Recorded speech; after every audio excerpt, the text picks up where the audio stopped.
Oh, man, do we have the rest of the story to lift a phrase from the late, great Paul Harvey. The official narrative of the media about Eric Cantor being taken down by Dave Brat in Virginia, the official narrative is Eric Cantor was out of touch. He was paying attention to the Republican establishment, the Chamber of Commerce Republicans, the business Republicans. He didn't realize what was happening with the Tea Party base. His pollsters were incompetent. He spent $150,000. His opponent only spent $200,000 on the election, right? And Eric Cantor spent $150,000 during the election just on dinners at steakhouses with, fat cats and lobbyists and stuff. All that's true, apparently. But let me tell you the story behind the story. This is a story that you are not going to get on the mainstream media unless one of the producers for MSNBC happens to be listening to this program right now. But otherwise, this is the story you're not going to get on the corporate media. You ever hear of a guy named John Allison? I didn't think so. Let me tell you the story of John Allison. Back in 2008, he was the chairman and chief executive of a bank called bb&t. This bank went down in flames during the banking crisis of 2008, and George W. Bush gave them $3.1 billion.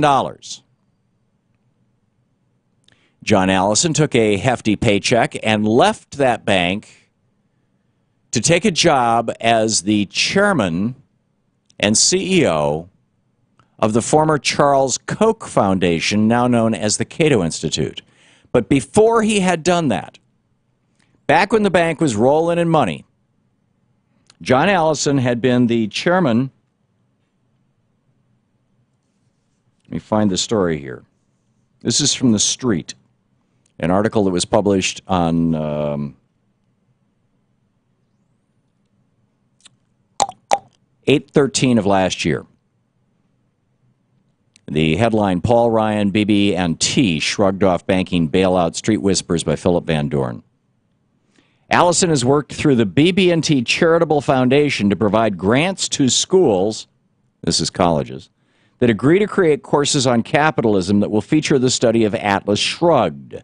The former bb&t CEO also sits on the board of directors of the Ayn Rand Institute, which works to introduce young people to Ayn Rand's novels, to support scholarship and research based on her ideas, and to promote the principles of reason, rational self-interest, individual rights, and laissez-faire capitalism to the widest possible audience. AKA, now, end of quote, my editorial, AKA selfishness, right, which Ayn Rand would embrace.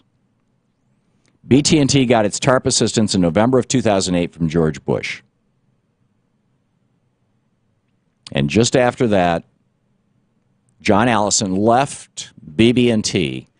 So while he was at bb&t, his foundation, the bb&t Foundation, had passed out some serious bucks, including $500,000, $500,000,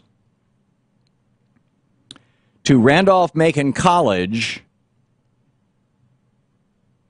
for a fellowship to go to a fellow by the name of Dave Brat to teach Ayn Rand libertarian economics.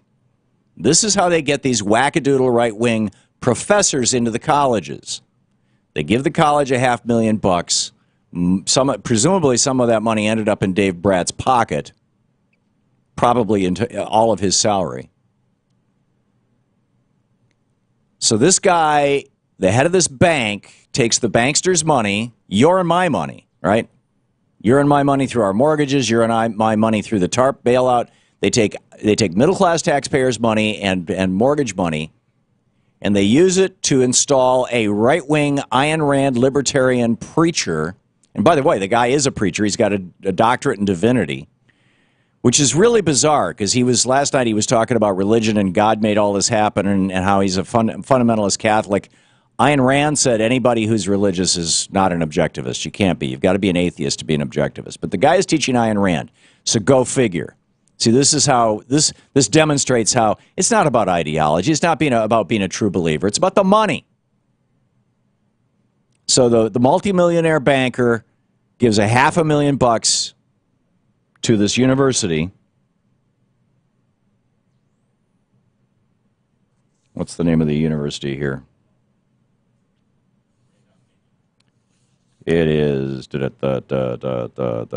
whatever it is. Randolph-Macon. Thank you, Jim. Because they're also giving money to Wake Forest. Allison, the banker, had served as a professor of Wake Forest. Same thing. So then that's the first half of the equation. Now here's the second half of the equation.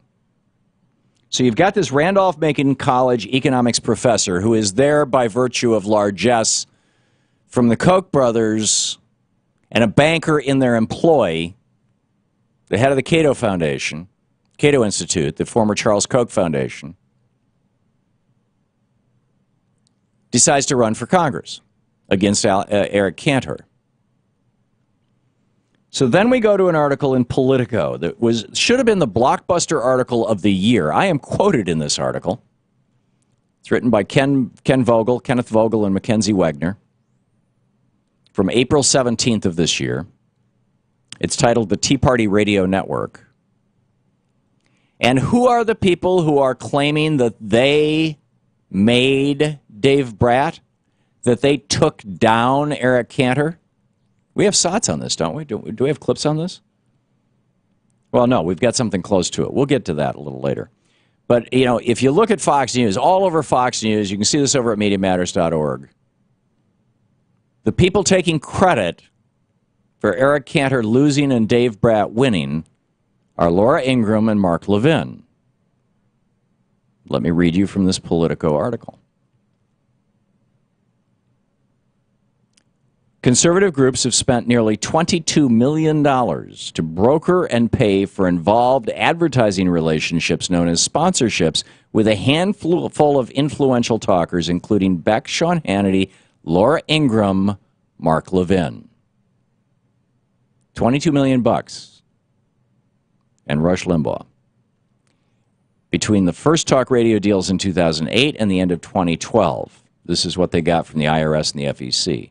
Since then, the sponsorship deals have grown more lucrative.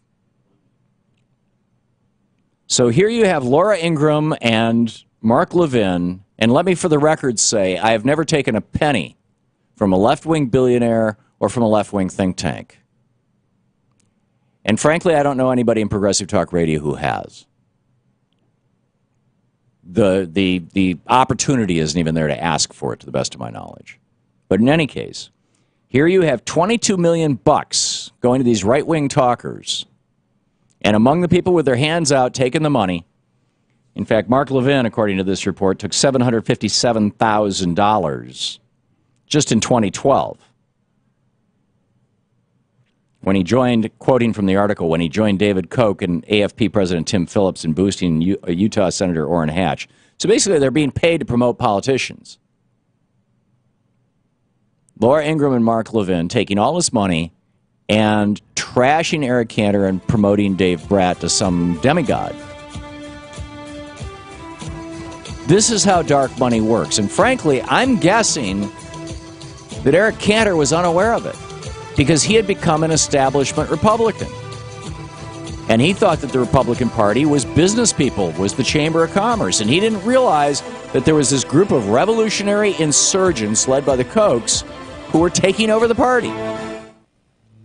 This is the Thom Hartmann Program. And who had bought and paid shills on right-wing talk radio ready to take him down.